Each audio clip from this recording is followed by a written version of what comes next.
السلام علیکم ورحمۃ اللہ وبرکاتہ۔ جامع قبلی مسجد اقصیٰ کی جنوبی جانب ایک عمارت ہے۔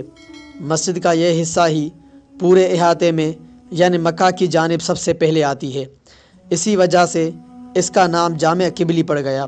یہ ایک بڑی عمارت ہے، اس پر سرمئی رنگ کا ایک گنبد ہے۔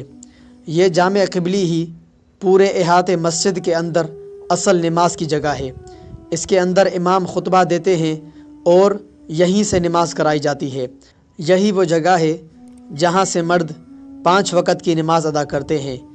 یہ مسجد یعنی جامع قبلی عین اس جگہ پر تعمیر ہوئی ہے جہاں سے خلیفہ دوم عمر بن خطاب رضی اللہ تعالی عنہ نے فتح بیت المقدس کے سال نماز ادا کی تھی۔ اس کی دوبارہ تعمیر کے سلسلے میں یہاں ایک عظیم الشان عمارت کا سنگ بنیاد خلیفہ عبد الملک بن مروان نے رکھا تھا، مگر اس کی تکمیل اس کے بیٹے خلیفہ ولید بن عبد الملک کے ہاتھوں ہوئی تھی۔